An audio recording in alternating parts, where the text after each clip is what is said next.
Okay, we're good, dude. Alrighty. Whenever you want to give us the countdown, you can go ahead. Okay. Alrighty. Time's gonna start in 3, 2, 1, go. Alright, hello everyone. This is Lashazior, and we're gonna be playing this awesome game called Alex Kidd and the Enchanted Castle. For anyone who doesn't know, Alex Kidd was the mascot for Sega before Sonic came along, and this was the last game ever released on the Sega Genesis. It's a pretty simple game. It's just a platformer, but we got some rock, paper, scissors fights we gotta do, and that's the first level. A lot of people don't like this Alex Kidd game because it's just not as good as the other ones that were on the Master System, but that's how it goes. This is the second rock, paper, scissors fight. This allows us to get the bicycle. From here, we're just gonna speed our way through these levels, running and killing all these animals along our way, so don't fear not, we are going to kill the animals. We're not going to save them. And that is level 2. Level 3 here, I'm going to try to do the fast strat. So I got to focus real quick. Okay, good. I had nearly lost it. Okay. Oh, we died there. I'm just going to hold right here and do the safe strat. It's one of the cheapest ways to be in this level. You could just hold right and go all the way through. I screwed up the bike route, but that happens. But I kept the bike so we can use it on later levels. We're collecting these little rice patty cakes at the end of the level. I don't know why. I think in some of the other games are burgers. Alex likes eating, I guess. So, there actually is a lore to this game. I'll explain it in a little bit after I get through some jumps here. Okay, alright, good. Basically, we're trying to go out and rescue our dad named King Thor. Yes, our dad is named King Thor. It's pretty ridiculous, right? And he's on planet Paper Rock is what we're on. We're from planet Ares, so we're trying to get to King Thor. Coming up here is the first boss of the game. The rock, paper, scissors fights, and the RNG is based on the other rock, paper, scissors fights we did. So since we did the previous two, we already know the RNG that we need to have scissors for this fight. There are frame skips for these. If you press the pause button after the text box shows up, you can skip the fights. Now here comes the hardest bike level, so I gotta focus right here. These jumps are real difficult. Alright, let's go, let's go.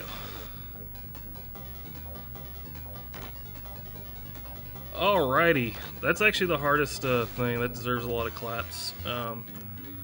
That was the longest level it took me to route this game. I was the first person to do this outside of some task runners for full game attempts. Well, technically there's no other ILs, but I'm the only person that started it, and then I got some other people to run it eventually. But the task does that real fast, and it took me a while to figure out how to do all the jumps and stuff, because Alex's hitbox on his head, he can hit those little flying helicopter things, and he'll lose the bike if he touches an immovable object, or if he hits something where his hitbox would normally be for his head. So you can actually lose the bike real easy on these levels. And that's one of the problems with running this game. There's usually a lot of resets, but I've only had one screw up so far, so this is actually pretty good pace.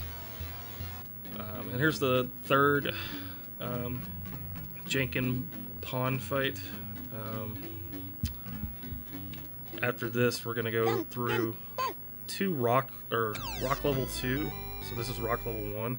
This next one's a vertical one. We're gonna go to the top, and we're gonna get a pedicopter to fly to the castle. So I gotta focus here. These jumps are kind of tricky. That was the last bike level we had. From here, it's a vertical level, a flying level, and then the last level, which is the only level in the game that has screen transitions. Alright, cool. We are up here. Alright. There's a quicker way to do this sky level. It requires you going up higher and going into the pause menu to get the bike out, but it's super risky. And I've only done it like maybe 3 times in my speedrunning career with this game, so we're not gonna even come close to attempting that in a marathon. But it is interesting though that there are still optimizations that can be done in this game. But basically we just have to go get a rice cake that's at the end of the level. For some reason there's a rice cake in the sky. I don't know why. And here comes the last level. It's pretty long. Takes up like half the run. Start off, we could go right, but we're actually going to use one of the secret areas up here. So we're going to get on the pedicopter that we got last level. Jump up here, jump out, and bam, there's destructible bricks. This allows us to skip like a third of this castle. From here, we're just going to be doing a lot of platforming in between levels.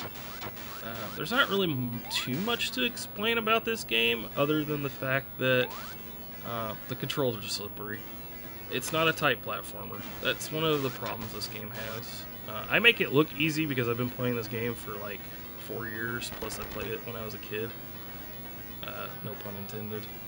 But it is pretty still tricky at times. Especially in a speedrunning sense. When I switched over from my LCD to my CRT recently, I had to relearn how to play this game because it's just having the no frames was kind of difficult to get used to. So we're just going to keep running up here. I'll see if I can get the optimization right here where I don't get the screen transition. And oh, I got the screen transition. You can actually hug that little alcove right there before you jump up, and as you're jumping you won't go up and get the screen transition twice, because if you go up too high it'll come back down and put you in another transition. That loses time. It's like frames that matter.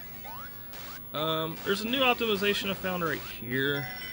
We can use the bike here, go a little bit slow, and hit the wall right here. Alright, let's see if we can get it. Okay, now I gotta get it back up. I've still gotta practice that part of making it quicker, but it's definitely faster than using the lever over there on the top left to lower the spikes down so we can get across the bridge. Right here, do not jump in this room. If you jump, your bouncers are gonna be really high, and it's gonna be really hard to get into this hole down here. Sometimes you can get killed by that mechanical rat.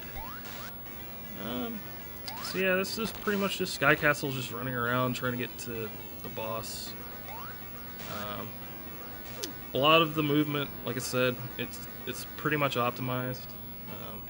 You just kind of have to play the game to understand what I'm talking about when I mean slippery controls. Especially on these screen transitions. This one that's about to come up here soon. It's going to be real bad. I'm going to have to like pause because I can actually die. Couple little quick jumps here. I'm going to see if I can get the swag exit right here. Let's go and punch. Oh, screwed it up. You can actually punch that first block, and Alex's hitbox will keep dragging him, so you can actually not go down there to the bottom. Okay, right here, I gotta go slow. Alright, because if you go too fast in a screen transition, you will fall in the lava. And that is a problem. Almost near the final boss. Just a couple more screen ramps here. Jump, jump. And we're going. Alright. Ooh, that was fast. Alright, I'm gonna take it slow here because I don't want to die with the circlet. Alright. You can actually just jump over that immediately, but you have a chance of dying. Alright, so... okay. Hit this lever, and then the final boss. We have to defeat a 2-round Jankin battle, but like I said earlier, we already know the RNG because we've mapped out the stuff, so it's going to be scissors paper for this. His name is Ashra, and he's got like 1,000 hands. I don't know why. But we defeat him twice, and then we're going to kill him to death. And then I'll tell you when time start is going to happen after that sometime. Alright. So we get the second kill, and now we need to jump. Ooh boy. Okay. Okay. That was bad. Yeah, his punches are bad. You need to get like 6 hits on him or something like that. Okay. time's about to start whenever we get the first frame on the exit here, and time. And that's how I get the Enchanted Castle. Nice. Not, Fast. how fast was that, actually? What was the time on it? Let's see. Because I had the Finished about 9:11ish maybe. 9/11. That's pretty good. Oh no, it's further than that. What is it? It's more than I thought. It's still going. Oh. I'm curious what the time is, because the world record's 8:52, and my PB is an 8:58, but the world record was on an emulator. So that could be like the second sub 9:30 that's ever been done. No, it's at 9:41. 9:41, ain't too bad. Sub 10's what I was kind of aiming 44. for. 9:44. Sub 10's good. That's a good run, considering I had the death, and then I had a couple other stuff. And I mean, that's like my first attempted run in like a month, like actually playing. I did a practice earlier this week, but I only did it for like 10 minutes. I didn't think I needed to practice much. Well, this is quite fast. I'm glad you ran with us. Well, thanks everybody. I'll just go give a couple shout outs, I guess. Yep, go ahead. Count Gooby and Lincoln Meister up next with the Dance Dance Revolution Mario mix. Y'all should watch that. And then Beater was one of my friends' last run. Fortunately, his stream was kind of derping out, but y'all should check out the Shield and Spider-Man 2000 later with Ink and Blowout a couple hours down the road. The Shield's a game we recently found and started running. It's pretty intense and hilarious. So if you guys want to watch some memes, better watch the Shield. Anyway, I guess that's all for me. I got to get ready to go to work. Sweet. Nice.